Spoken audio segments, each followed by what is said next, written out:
성도 여러분 안녕하십니까?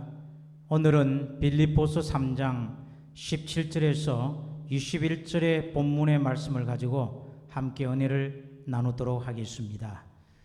빌립보 3장 17절에서 21절의 말씀을 낭독하겠습니다. 형제들아, 너희는 함께 나를 본받으라. 그리고 너희가 우리를 본받은 것처럼 그와 같이 행하는 자들을 눈여겨보라.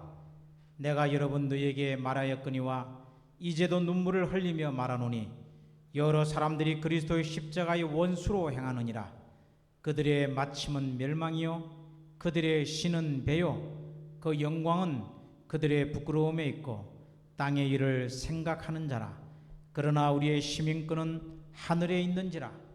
거기로부터 구원하는 자 곧 주 예수 그리스도를 기다리노니 그런 만물을 자기에게 복종하게 하실 수 있는 자의 역사로 우리의 낮은 몸을 자기 영광의 몸의 형체와 같이 변하게 하시리라. 본문 말씀에서 특별히 제 눈에 띄는 말씀은 17절에 너희는 함께 나를 본받으라는 말씀입니다.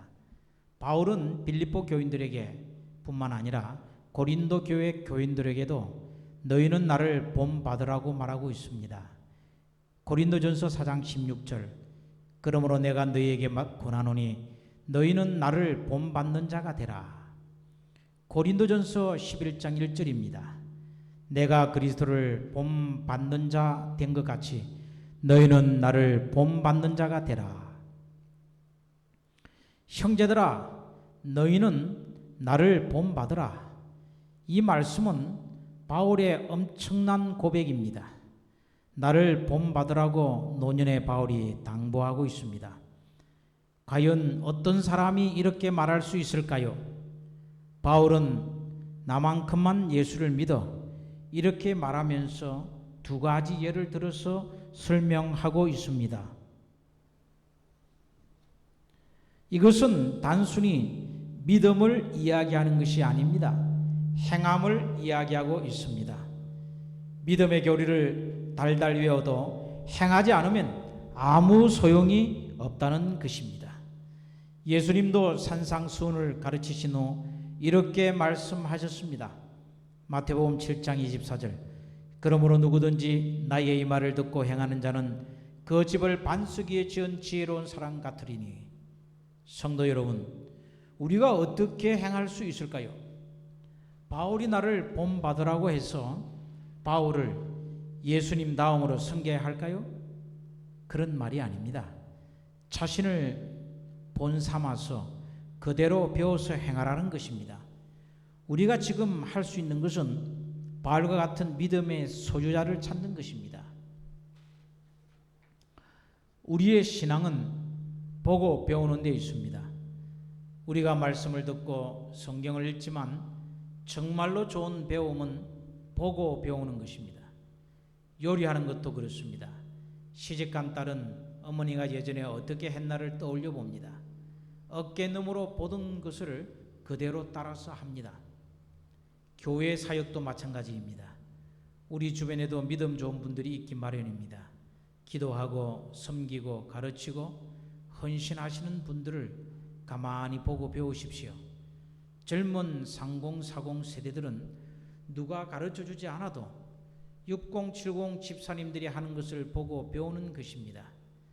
교회에서 안내하는 것, 예배 때 시무 보는 것, 안식일 점심 식사 당번 때 봉사하는 것, 전도하는 것, 헌금 생활하는 것 등등 이런 것들을 곁에서 보고 배우는 것입니다. 사랑하는 성도 여러분, 믿음이 자라고 싶다면 본을 받으시기 바랍니다. 믿음의 선배들에게 배우십시오. 그리고 다음 세대에 여러분들이 그들에게 본이 되십시오. 정말 본받을 만한 그리스도인 될 수 있기를 간절히 바랍니다. 누군가에게 자랑스럽게 자신의 믿음을 삶으로 증명할 수 있는 그리스도인이 될 수 있기를 간절히 바랍니다. 사도 바울은 두 부류의 사람들을 이야기하고 있습니다. 한쪽은 그리스도의 십자가의 원수로 행하는 사람들인데 그들의 마침은 멸망입니다. 그들의 신은 하나님이 아니라 자신의 배입니다. 그 영광은 그들의 부끄러움에 있고 땅의 일을 생각하는 자들입니다. 다른 한쪽은 예수 그리스도의 재림을 기다리며 주님처럼 영화롭게 하기를 기대하며 사는 사람들입니다. 자신의 배를 채우는 데 급급한 사람들, 땅의 일을 생각하는 사람들, 반면에 하늘의 일을 생각하는 사람들, 현재 땅의 것보다 하늘 소망을 가지고 사는 사람들이 있습니다. 그들은 이 땅에 안주하지 않습니다. 이 땅은 잠시 잠깐 왔다 가는 곳입니다. 이 두 부류의 사람을 생각하는데 얼마 전에 우연히 TV에서 본 영화 암살의 마지막 장면이 떠올랐습니다. 마지막에 배신자 이정재를 처단하는 장면이 나옵니다. 이정재는 밀정으로 살다가 해방을 맞이합니다. 그는 노신사가 되어 음식을 손에 들고 시장을 거닐다가 우연히 전지현을 보게 됩니다. 그리고 그녀를 따라 골목에 들어서자 전지현이 나타나 묻습니다. 왜 동지를 팔았나? 그러자 떨리는 목소리로 이정재가 말합니다. 몰랐으니까. 해방될지 몰랐으니까. 내가 알았다면 그렇겠나?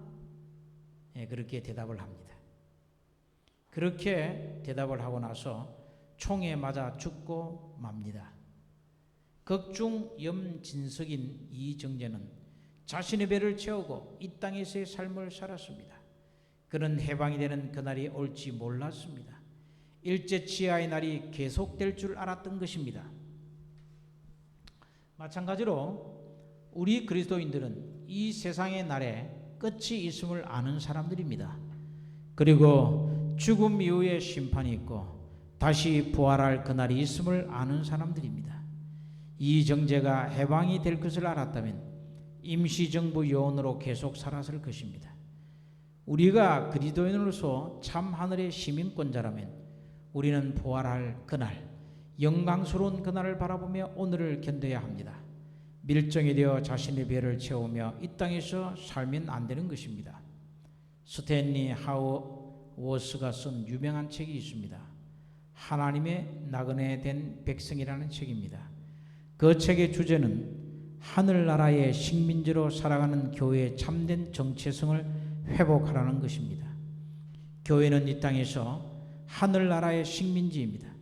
이 땅에 거하고 있지만 이 땅에 정착해 안주하지 않으며 이 땅의 현실에 영향을 받고 있지만 이 현실과 비판적 거리를 유지하고 이 땅의 타락에 저항하지만 하늘의 진리로 혁명을 꿈꾸는 하나님의 백성으로 사는 것을 말하고 있습니다. 우리는 하나님의 나그네 된 백성들입니다. 하늘의 시민권자입니다. 우리의 본향은 천국입니다. 그래서 이 땅에서의 삶이 좀 불편해야 정상입니다. 성도 여러분, 여러분이 하나님의 집 말고 남의 집 가서 잠을 잔다면 여러분 잠을 잘 잘 수 있습니까? 편합니까? 아닙니다. 불편합니다. 우리 그리스도인들도 마찬가지입니다. 이 세상은 우리의 집이 아닙니다. 우리의 집은 하늘에 있습니다. 우리는 하늘의 시민권자들입니다. 그러므로 이 세상은 우리의 집이 아니고 남의 집이니 사는 것이 불편할 수밖에 없는 것입니다. 왜 세상에서 사는 것이 불편합니까? 그리스도인은 이 세상 사람들과 살아가는 방식이 다르기 때문입니다. 추구하는 가치관이 다르기 때문입니다. 세상 사람들은 좀 더 편한 사람을 추구하고 안락함을 추구하고 세상의 높은 자리와 부귀를 추구합니다. 하지만 그리스도인들은 좀 불편하고 고되고 어렵지만 좁은 문, 좁은 길로 나아가는 것입니다. 자신의 배를 위해서가 아니라 자신의 본능과 탐욕을 위해서가 아니라 오직 예수 그리스도를 위해 기꺼이 그 길을 가는 것입니다. 존 버년이 쓴 철로 역정을 읽어보신 분들은 천국을 향해 가는 길이 어떠한지를 알 것입니다. 천국을 향한 길이 행복한 일만 있었습니까? 아니었습니다. 무거운 덩짐을 메고 수많은 유혹과 시련을 겪고 절망의 성 감옥에 갇혀 죽을 뻔하고 엄청난 언덕을 올라가는 일을 수없이 겪습니다. 그리고 마침내 예수님처럼 휘어진 옷을 입고 새 예루살렘 새 하늘과 새 땅에서 영광스러운 몸을 입고 살게 되는 것입니다. 우리가 해야 할 것은 그날을 기다리며 기대하며 사는 것입니다. 주님이 다스릴 그날을 생각하며 오늘을 견디는 것입니다. 사도 바울은 빌립보 교인들에게 당부합니다. 우리의 시민권은 하늘에 있는지라 거기로부터 구원하는 자 곧 주 예수 그리스도를 기다리노니. 기다림은 강력한 힘이 됩니다. 기다린다는 것은 아직 소망이 있다는 것입니다. 기다리노니 이 말뜻은 다른 것은 일절을 돌아보지 않는다는 뜻을 가지고 있습니다. 끈기 있게 기다리며 간절히 기대하고 고대한다는 뜻을 가진 말입니다.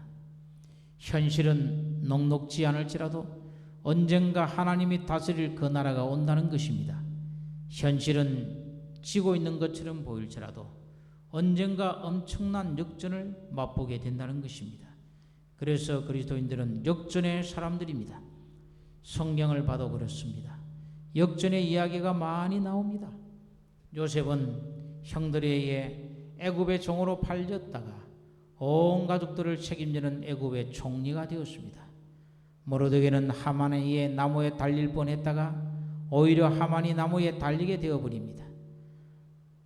룻은 아무것도 없이 온 모압 여인, 이방 여인에 불과했지만 훗날 다윗의 계보를 이은 이방 여인으로 성경에 기록됩니다. 다윗은 양치기 소년에 불과했지만 이스라엘의 가장 위대한 왕이 되었습니다. 포로로 끌려갔던 다니엘은 바빌론의 총리가 되었습니다. 우리 구주 예수 그리스도는 마국간에서 태어났고 결국 세상 굴력자들에 의해 십자가에 달려 죽으셨지만 결국에 부활하셨고 성천하셔서 하나님 보좌 우편에 앉으셨습니다. 온 인류의 구원자가 되신 것입니다. 여러분, 러스킨이라는 사람이 이런 말을 했습니다. 하나의 문이 닫히면 또 다른 하나의 문이 열린다. 우리의 인생에서 문이 닫히는 것을 경험할 때가 얼마나 많습니까? 질병 앞에서 아무것도 할 수 없는 상황 가운데 놓일 때가 부지기수입니다. 세상 물력 앞에서, 사람들 앞에서, 돈 앞에서 얼마나 무력할 때가 많이 있습니까? 예수 믿는 우리에게는 세상의 문은 닫히더라도 하늘의 문이 열려 있습니다. 우리가 예수 안에서 하늘 소망을 품고 나아갈 때에 역전의 길로 들어서게 되는 것입니다. 바리새인들 입장에서 보면 사도 바울은 바보였습니다. 가말리엘 문화생에 로마 시민권을 가진 바울이 예수에 미쳐서 세상 곳곳을 떠돌며 사는 삶 자체가 그들이 보기에 바보처럼 보였습니다. 그런데 지금 우리가 기억하는 바리새인들, 그 유대인들은 어디 있습니까? 없습니다. 존재가 미미합니다. 우리는 지금도 성경에 기록된 사도 바울을 기억하면서 바울의 삶을 본받고 있습니다. 여러분, 누가 정말 바보였습니까? 사랑하는 성도 여러분, 이 땅에서 바보가 될지라도 천국을 잃어버리지 마시기를 간절히 바랍니다. 천국 시민권임을 한시도 잊지 말고 하늘만 바라보고 살아가는 성도 여러분 되시기를 바랍니다. 그러면 천국에서 하늘의 시민권자로서 엄청난 대우를 받으며 살게 될 것입니다. 우리가 천국에서 누릴 특권은 완전하고 영광스러운 몸으로 영원히 하나님과 함께 거하게 되는 것입니다. 우리의 선진들을 만나 얼싸안고 춤을 추며 기쁨의 노래를 부를 것입니다. 찬미가 631장입니다. 내 영혼 주의 은혜로 죄짐을 벗어버리네. 이 슬픔 많은 세상도 기쁨의 천국 되도다. 오 할렐루야. 나의 주 내 지은 죄를 사하고 또 나와 함께 계시니 기쁨의 천국 되도다. 내 비록 상가 들이나 혹 초막 속에 거해도 내 주를 모신 곳이면 그곳이 천국 되도다. 우리의 하늘의 시민권자로 살면서 이렇게 아름답게 찬양하며 천국 인생 살아갈 수 있기를 간절히 바랍니다. 우리의 시민권은 이미 발급되었습니다. 다시 돌아가기만 하면 됩니다. 주님이 재림하셔서 우리를 천국으로 데려가 주실 것입니다. 재림의 날을 기대하면서 나그네 된 이 땅에서 승리하는 하나님의 백성들이 되시길 간절히 바라면서 오늘 말씀을 마칩니다.